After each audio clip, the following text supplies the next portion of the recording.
একেবি prime নিউজে সকলকে স্বাগত। সঙ্গে রয়েছে আমি তস্মিতা। চলে যাচ্ছি সংবাদে। আমেরিকার মধ্যস্থতায় সংঘর্ষ বিরতিতে রাজি হয়েছে ভারত পাকিস্তান, এমনটাই দাবি করেছেন আমেরিকার রাষ্ট্রপতি ডোনাল্ড ট্রাম্প। তবে এর আগে দুদেশের মধ্যে যুদ্ধের সম্ভাবনার প্রতি লক্ষ্য রেখে দিল্লিতে শুক্রবারের পর শনিবার সকাল থেকে একাধিক গুরুত্বপূর্ণ বৈঠক অনুষ্ঠিত হয়। এদিন সেনার শীর্ষ কর্তাদের সঙ্গে বৈঠক করলেন প্রধানমন্ত্রী নরেন্দ্র মোদী। পাশাপাশি কেন্দ্রীয় প্রতিরক্ষা মন্ত্রী রাজনাথ সিং আলাদা করে কথা বললেন সেনা সর্বাধিনায়কের সঙ্গে। এদিন দুপুরে প্রথমে chief of defence staff Anil Chauhan দেখা করে প্রতিরক্ষা মন্ত্রী রাজনাথ সিং এর সঙ্গে সীমান্তের পরিস্থিতি নিয়ে বিস্তারিত প্রতিরক্ষা মন্ত্রীকে জানান তিনি। এরপর প্রধানমন্ত্রী নরেন্দ্র মোদী শীর্ষ নিরাপত্তা আধিকারিকদের নিয়ে জরুরি বৈঠকে বসেন। ওই বৈঠকে উপস্থিত ছিলেন তিন সেনার প্রধান, সেনা সর্বাধিনায়ক অনিল চৌহান, জাতীয় নিরাপত্তা উপদেষ্টা অজিত ডোভাল, প্রতিরক্ষা মন্ত্রী রাজনাথ সিং এবং অন্যান্য শীর্ষ আধিকারিকরা। ভারত পাকিস্তান যুদ্ধ আবহে শুক্রবার নিরাপত্তা এজেন্সির সাথে গুরুত্বপূর্ণ বৈঠকে আন্তর্জাতিক সীমান্তে নজরদারি আরো জোরদার করার নির্দেশ দিয়েছেন মুখ্যমন্ত্রী অধ্যাপক ডক্টর মানিক সাহা।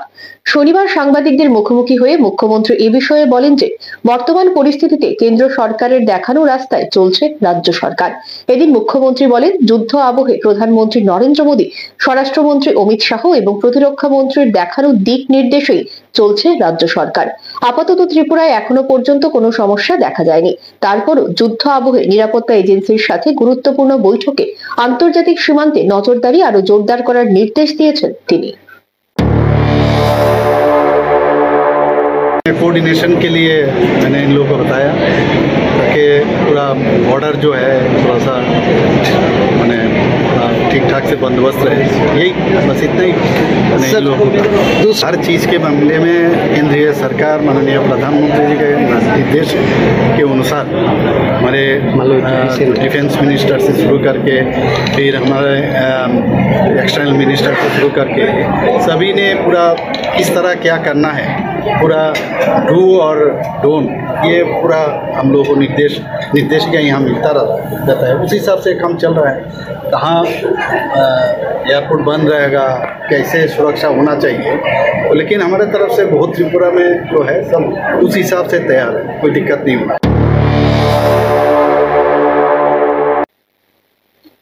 শনিবার রাজধানীর শান্তিপাড়াস্থিত বিবেকানন্দ আবাসনে এক চক্ষু শিবিরের আয়োজন করা হয়।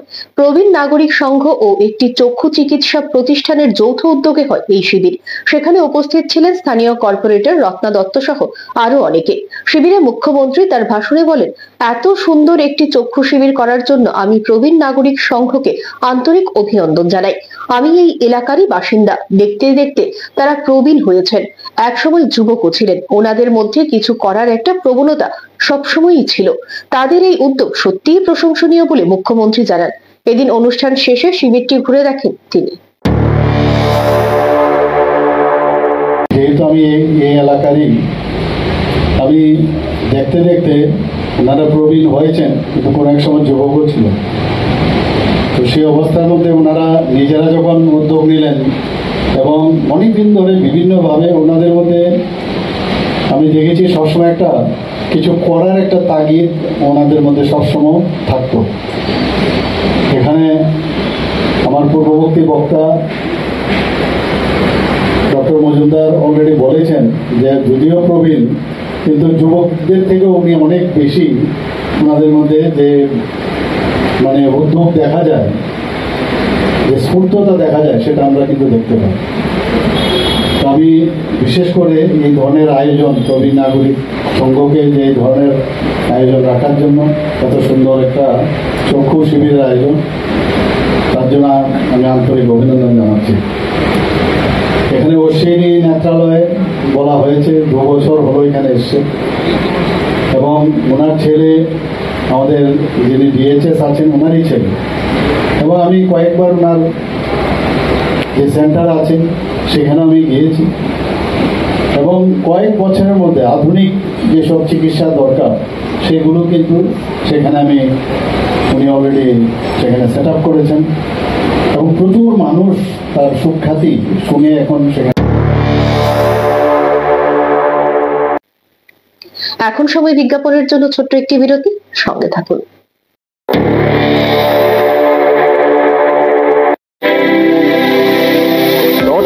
Institute of nursing science Tripura রাজ্যে বিশ্বমানের পরিকাঠামোর সাথে ডিজিটাল ক্লাসরুম, নিজস্ব হসপিটাল ও দক্ষ ফ্যাকাল্টির দ্বারা BSc nursing, GNM nursing, ANM nursing course পরিচালিত করছে।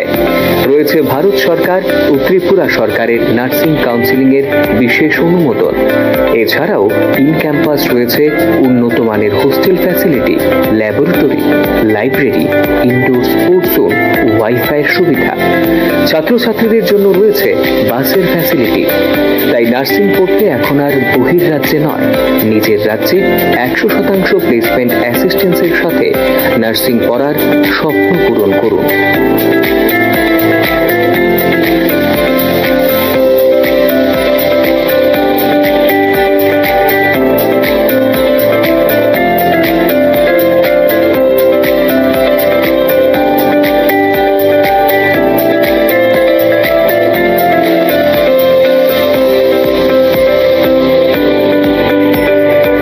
জন্য আজই যোগাযোগ করুন north east institute of nursing science, Agartala, Amtali bypass.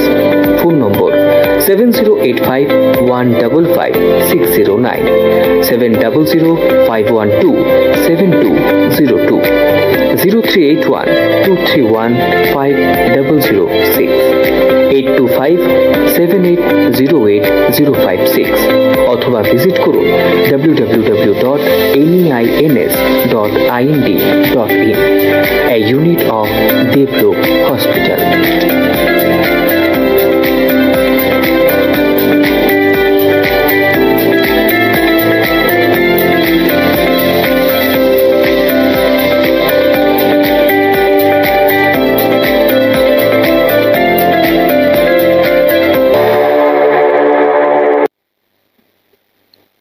বিরতির পর স্বাগত সংবাদে।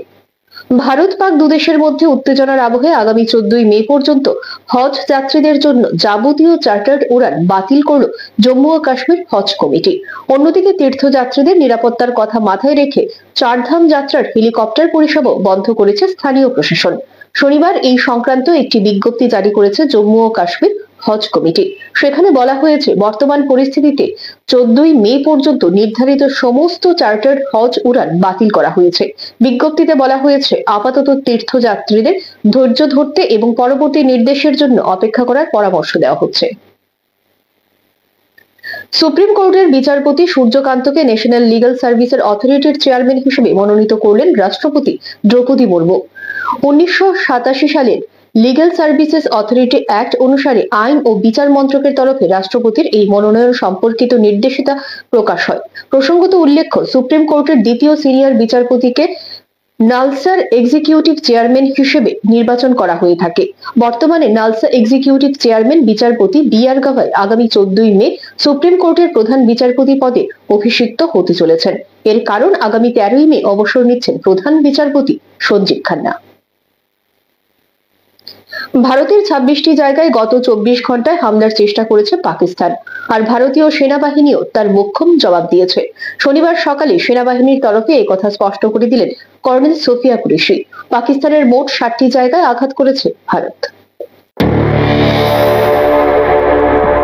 ভারত পাকিস্তান দুদেশের যুদ্ধের আবহকালীন পরিস্থিতিতে শনিবার সকালে সেনাবাহিনীর তরফে সাংবাদিক বৈঠক করা হয়। সেই সাংবাদিক বৈঠকে ভারতীয় সেনা জানায়, পাকিস্তানের 60টি জায়গা ধ্বংস করেছে ভারত। এর মধ্যে রয়েছে 5টি বিমান ঘাঁটি এবং 2টি রাডার। ভারতের এই পদক্ষেপে রীতিমতো সন্ত্রস্ত পাকিস্তান। ভারতীয় সেনা যে জায়গাগুলোতে আঘাত করেছে তার মধ্যে রয়েছে Rafiqui airbase, Murid airbase, Chaklala cantonment, Rahim Yar Khan airbase, Sukkur airbase, Sindh Chunian cantonment, Punjab Sialkot airbase, Pasrur radar site. এদিন ভারতীয় সেনা আবারও অভিযোগ জানিয়েছে যে অসামরিক বিমানের আড়ালে আন্তর্জাতিক বিমান রুটের অপব্যবহার করে হামলা চালাচ্ছে পাকিস্তান। এছাড়াও এদিনের বিবৃতিতে বলা হয়েছে, ভারতের পশ্চিম সীমান্তে পাক সেনা উপস্থিত বাড়াচ্ছে। সেনা ঘাঁটিগুলোতে বারবার নিশানা করা হচ্ছে। অধিকাংশ হামলাই ভারত প্রতিহত করেছে বলেও জানানো হয়েছে। তবে উধমপুর, ভাতিন্ডার মতো কিছু কিছু জায়গায় ক্ষয়ক্ষতি হয়েছে। কয়েকজন জওয়ান আহত হয়েছেন বলেও জানানো হয়েছে বিবৃতিতে। ভারতের 26টি জায়গায় গত 24 ঘন্টায় হামলার চেষ্টা করেছে পাকিস্তান। আর ভারতীয় সেনাবাহিনীও তার মুখ্যম জবাব দিয়েছে।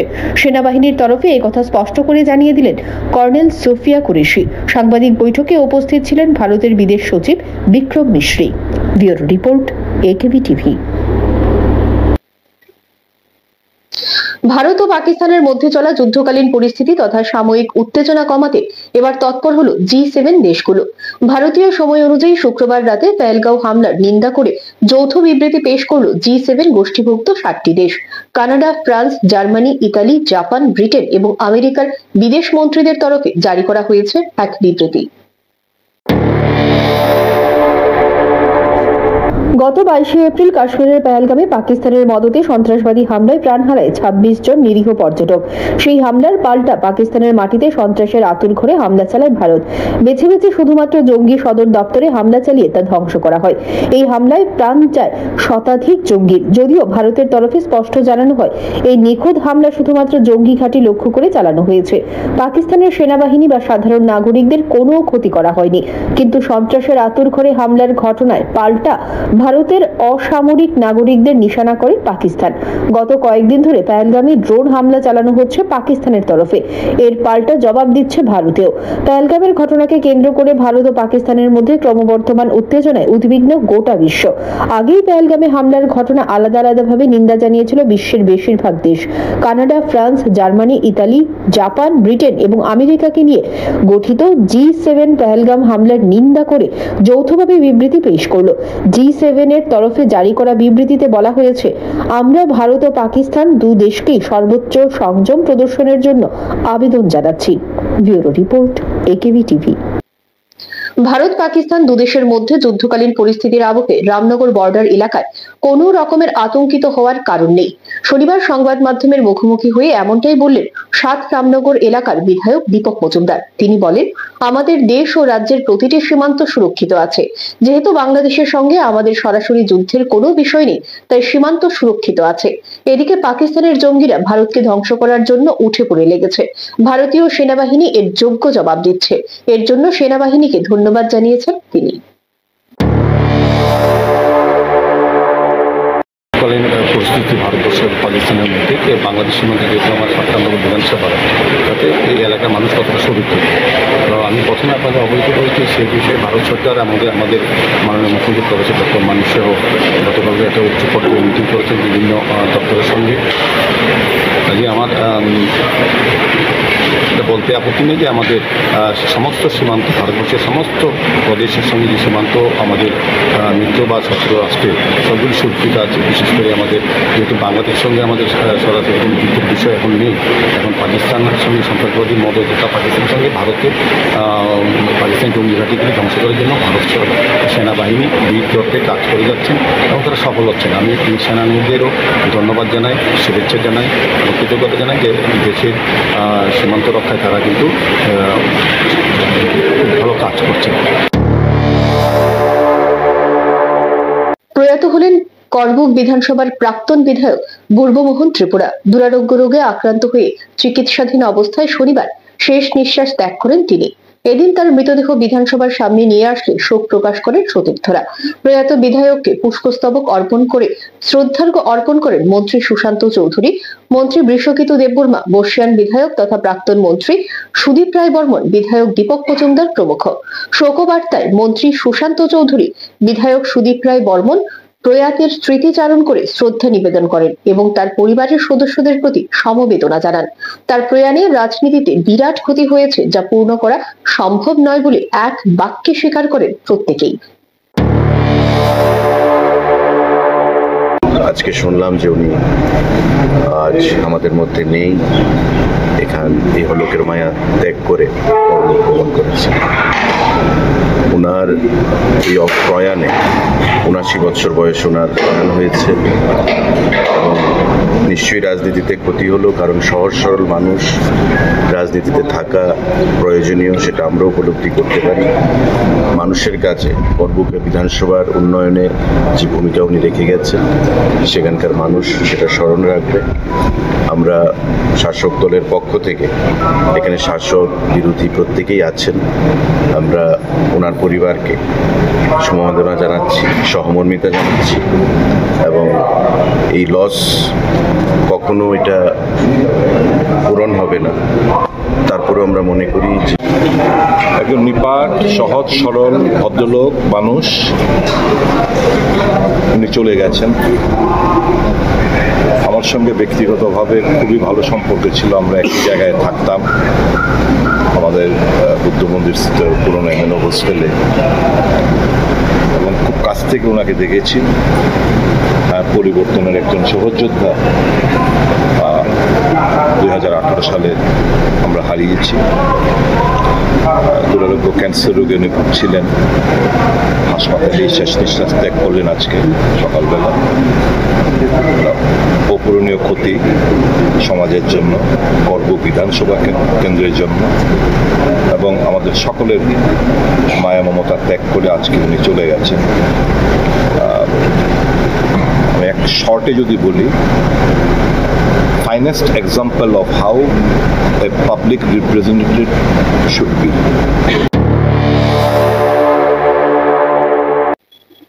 এবছরের জাতীয় লোক আদালত অনুষ্ঠিত হয় শনিবার। এদিন ত্রিপুরা হাইকোর্ট ছাড়াও রাজ্যের সব জেলা এবং মহকুমার আদালত চত্বরে এই লোক আদালত বসে। মোট 40টি বেঞ্চে 21,410টি মামলা নিষ্পত্তির জন্য তোলা হয়। জাতীয় লোক আদালতে মোটর দুর্ঘটনায় ক্ষতিপূরণ সংক্রান্ত 339টি মামলা, বৈবাহিক বিরোধ সংক্রান্ত 221টি মামলা, ব্যাংক ঋণ পরিশোধ সংক্রান্ত 5,457টি মামলা, বিএসএনএল এর বিল পরিশোধ সংক্রান্ত 1000 মামলা, আপোষযোগ্য ফৌজদারি বিরোধে 14,264টি মামলা, চেক বাউন্স সংক্রান্ত 63টি মামলা, ক্রেতা স্বার্থ সংক্রান্ত 9টি মামলা, বিদ্যুতের বিল সংক্রান্ত 48টি মামলা এবং চাকরি সংক্রান্ত বিষয়ে 8টি মামলা নিষ্পত্তির জন্য তোলা হয়। এ ব্যাপারে ত্রিপুরা রাজ্য আইন সেবা কর্তৃপক্ষের সদস্য সচিব ঝুমা দত্ত চৌধুরী বলেন, দ্বিতীয় জাতীয় লোক আদালত অনুষ্ঠিত হচ্ছে সারা দেশে।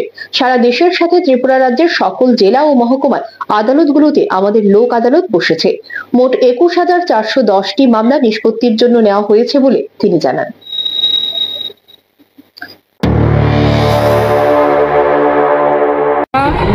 আজকে দ্বিতীয় ন্যাশনাল লোক আদালত অনুষ্ঠিত করছি। সারা ত্রিপুরাতেই আমরা প্রত্যেকটা ডিস্ট্রিক্ট এবং সাব ডিভিশনে কোর্টগুলিতে আমাদের এই লোক আদালত বসেছে। আমরা টোটাল 21,400 মতো রেকর্ড নেওয়া হয়েছে। তার মধ্যে এমএসিটি ম্যাটার আছে, তারপর আছে family court related dispute matters, maintenance, ফৌজদারি মামলা, এইসব বিভিন্ন বিষয়ের উপরে নেওয়া হয়েছে। টোটাল আমরা 40টার মতো বেঞ্চ আজকে পুরো ত্রিপুরা কনস্টিটিউট করেছি আমরা। তো আমরা এখন পর্যন্ত যা বিভিন্ন জায়গা থেকে যে আমরা স্টেটমেন্টগুলো পাচ্ছি, তার মধ্যে বিশালগড় ভালো ডিসপোজাল। রাষ্ট্রীয় সনাতনী সেবা সংঘের উদ্যোগে শনিবার আগরতলায় একটি মহা মিছিলের আয়োজন করা হয়। এই মহা মিছিল মূলত সনাতন হিন্দুদের উপর যেভাবে নির্যাতন এবং আক্রমণ সংগঠিত করা হচ্ছে, এরই প্রতিবাদ হিসেবে আয়োজিত হয়। রাষ্ট্রীয় সনাতনী সেবা সংঘের উদ্যোগে শনিবার আগরতলায় ভারত পাকিস্তান সংঘর্ষের আবহে একটি মহা মিছিলের আয়োজন করা হয়। উপস্থিত ছিলেন বিধানসভার উপাধ্যক্ষ রামপ্রসাদ পাল সহ অন্যান্যরা। আগরতলা রবীন্দ্র ভবন প্রাঙ্গণ থেকে এই মিছিল শুরু হয়ে আগরতলার বিভিন্ন দিক পরিক্রমা করে। এই মহা মিছিল মূলত হিন্দুদের উপর যেভাবে নির্যাতন এবং আক্রমণ সংগঠিত করা হচ্ছে, সেদিকটি নজরে রেখে এদিন করা হয়। এ সম্পর্কে বিধানসভার উপাধ্যক্ষ রামপ্রসাদ পাল বলেন যে, যেভাবে সনাতনী হিন্দুদের উপর নির্যাতন আক্রমণ করা হচ্ছে, এই মহা মিছিল এরই প্রতিবাদ স্বরূপ। প্রয়োজনে প্রতিঘাত হিসেবেও আবার তারা রাস্তায় নামতে বাধ্য হবেন।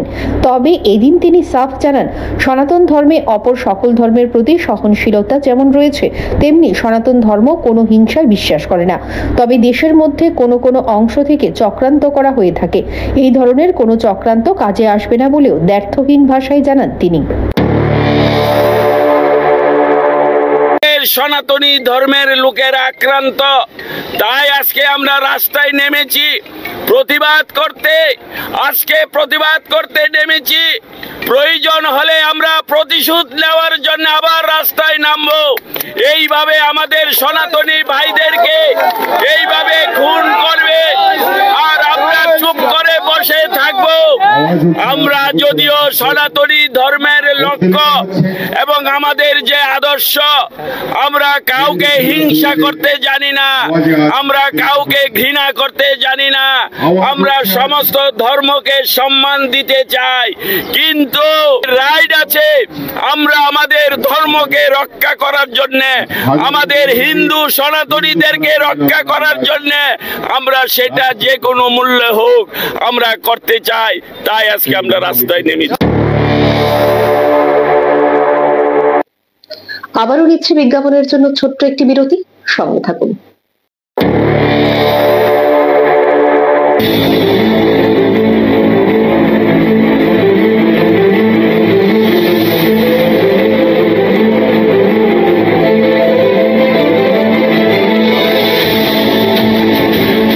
বলবেন আপনারা, শুনবো এবং শোনাবো আমরা। চোখ রাখবো একেবি টিভির পর্দায়।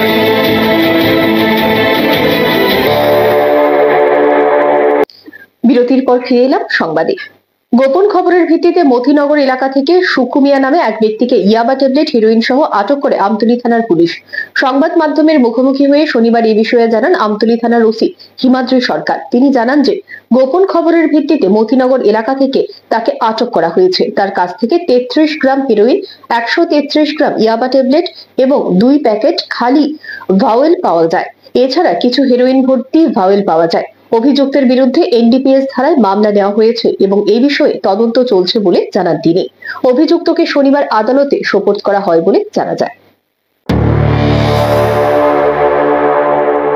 সন্ধ্যাবেলায় একটা ইনফরমেশনের ভিত্তিতে আমাদের থানার অফিসাররা মতিনগর এলাকায় একটা বাড়িতে রেড করে, তার নাম হলো সুকু মিয়া, তার বাড়িতে রেড করে তার বাড়িতে প্রচুর পরিমাণ হেরোইন, ইয়াবা ট্যাবলেট, এমটি ভাইল ইত্যাদি পাওয়া যায়।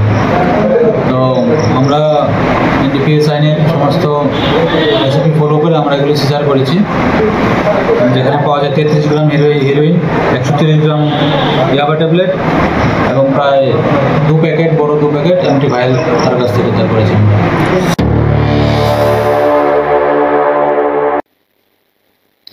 বাড়ির সদস্যদের অনুপস্থিতিতে রহস্যময় আগুনে অগ্নিদগ্ধ হয়ে মৃত্যু হয়েছে এক বৃদ্ধার। ওই ঘটনায় বাইখুড়ার পশ্চিম চরকবাই এলাকায় শোকের ছায়া নেমে এসেছে।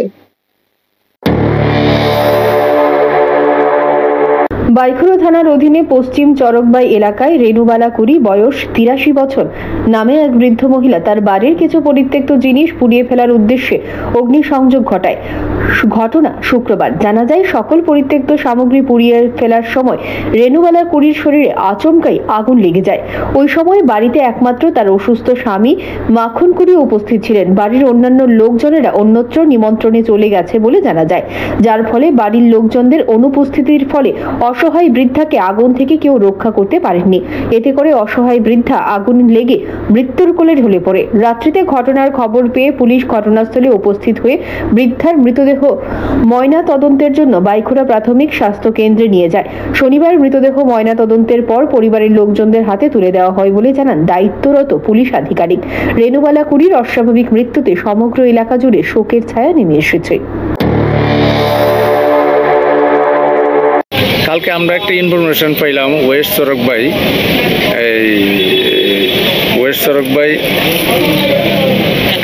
রামু বালা কুরির হঠাৎ আগুন লেগে যায়। খবর পাওয়ার পর আমরা ঘটনাস্থলে যাই, জানতে পারি যে তাইনের হাজব্যান্ড 98-99 বয়স, তাইনেও অসুস্থ। হাগিসগুলো ডেলি ব্যবহার করার পর আগুন দেওয়া হয়। তো এই তাইনে মহিলা আগুন দিতে যায়, হঠাৎ নিজের গাও আগুন লেগে যায়। এরপরে এই দুর্ঘটনা হয়। পরবর্তী পরবর্তী সময়ে আমরা হসপিটালে মর্গে লাশ নিয়ে আসি এবং পিএম করার পর পিএম আজকাল তাদের পরিবারের হাতে তুলে দেওয়া হয়। ওনার নাম রেণুবালা পুরী, 83 বয়স। হাজব্যান্ডের নাম মাখন পুরী, ওয়েস্ট তরফে। যখন অগ্নি ব্যুরো রিপোর্ট, AKB টিভি। অত্যাধিক গরমের মধ্যে পানীয় জলের তীব্র সংকটে ভুগছেন সোনামুড়া মহকুমাধীন বক্সনগর ব্লকের অন্তর্গত এনসিনগর গ্রাম পঞ্চায়েতের মানুষ।